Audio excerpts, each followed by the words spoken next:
Hello guys, my name is Superhero Center and this is my first video. So Thor Ragnarok Easter eggs and referencing you missed in a movie. Thor Ragnarok is quite an achievement for Taika Waititi, who made his blockbuster debut with this movie. He is otherwise known for making low-budget films. Thor Ragnarok is filled with action, humor, and dramatic moments which arguably don't always fall flat, but most importantly, it's an MCU story. There's a ton of Easter eggs and referencing to the comics book and the larger shared universe and other movies. If you've seen Thor Ragnarok, check it out, and if we miss anything, do let us know in the comments.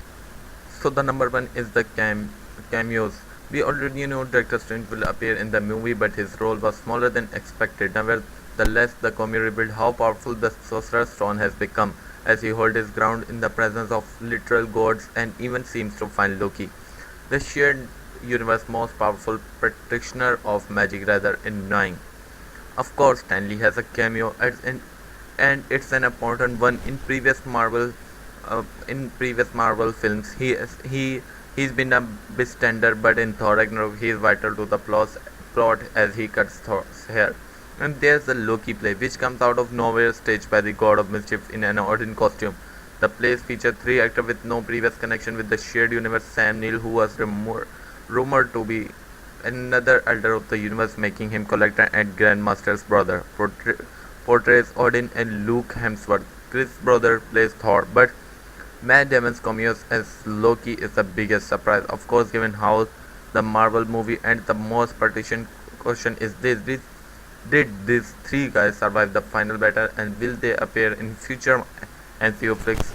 What do you think? The second one is Odin Vault. The Odin Vault scene must have been the most paused in the first Thor movie. What else could we do, given its many Easter eggs? In Thor Ragnarok, Hela enters Odin's vault in a scene that reveals how there can be two Infinity Gauntlets in the MCU. The answer is that Odin may have lied about his and the Asgardians' past to a great extent than we thought possible, since we really didn't believe he was capable of lying. Quite, quite completely, it's revealed that the Infinity Gauntlet from the first Thor flick was a fake. Also, Hela said that the Tesseract, the Space Stone, is not bad at all, and she hints at its power. Of course, Hela mentioned the extended flame, but more on that later. It further revealed that Odin walls were created to hide the real history of Asgard, during which bloodshed brought peace to be nine realms. Beside Hela's role as Odin's executioner and army and defender's wolf. In the comics, his Hela brother and the span of Loki are buried beneath the. So the another Easter egg is Totem Pole. In the comics, the Grandmaster organized the contest of champion. Of course, we haven't seen this in the MCU, since the Grandmasters seem to be content with arranging battle on Sakaar, but in the trailer, the Totem Pole indicates that the Grandmaster has his champions, and the latest is the Savage Incredible Hulk. We would assume that Hulk killed Grandmaster previous favorite, but Kevin Feige said that we shouldn't bet on it because Beta Rebel, who is on the totem, is going to make an appearance sometime in the shared universe's future. Might this mean that the other champion are alive too? Maybe we see BBs and Man Thing in a future Marvel movie. Most interestingly, Ares is among the former champions, which means that the Olympian exists in the MCU. If that's the case, Thor Ragnarok could be even more important to the MCU's future than we previously. The next Easter egg is Valkyrie and Brunhild. Thor Ragnarok Thor Ragnarok reveals that the Valkyrie are the Asgardian special forces. Odin sent them after Hela in the most aggressive flashback sequence of any Marvel movie.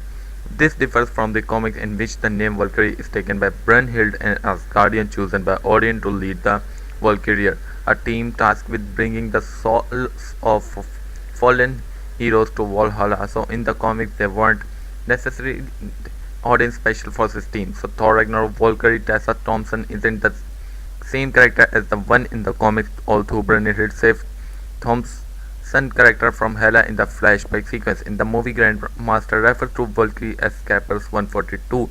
This is no random number, since Valkyrie first appeared in Incredible Hulk 142 entrant. Gentren's impression doesn't count. Other movies.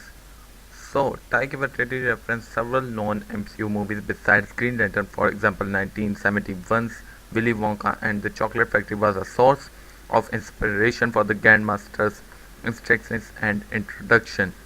The movie Point Break comes up when Thor tries to gain access to the Quinjet when all voice recognition commands fail, including Strongest Avenger. Point Break it was also Tony Stark's nickname for Thor in the first Avengers flick, because the Asgardian bore a resemblance to Patrick Swayze.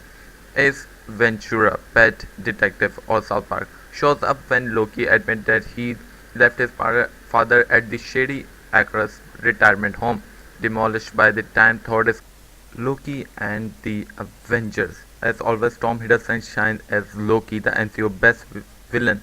Unfortunately, Hela doesn't hold a candle to him. Hela asks him to kneel just as he did when he revealed himself to the humans of Earth in the first Avengers movie. Speaking of the Avengers, there was a moment in that movie in which Thor denied that Loki was his blood brother as he defended himself. The scene is repeated in Thor Ragnarok, but this time Loki says he is adopted. In other instance, Loki glances at the Tesseract as he is on the way to begin Ragnarok. Give him his past allegiance. We wonder whether he took the Infinity Stone before he freed Surtur.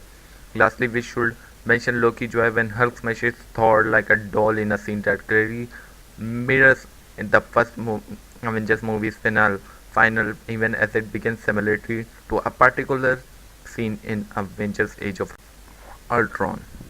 Soul Stone, the last and the final Easter eggs we found. Prior to its release, the biggest rumor was that Thor Ragnarok would reveal the Soul Stone. It was expected that the stone was hidden behind Odin's eye patch and was the source of the power that kept Hela at bay. That wasn't the case.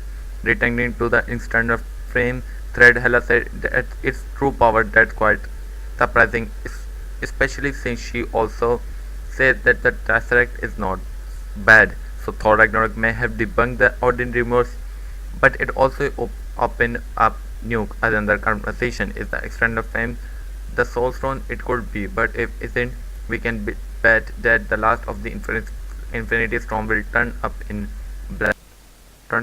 Black Panther. Make sure to subscribe and like this video. Thank you.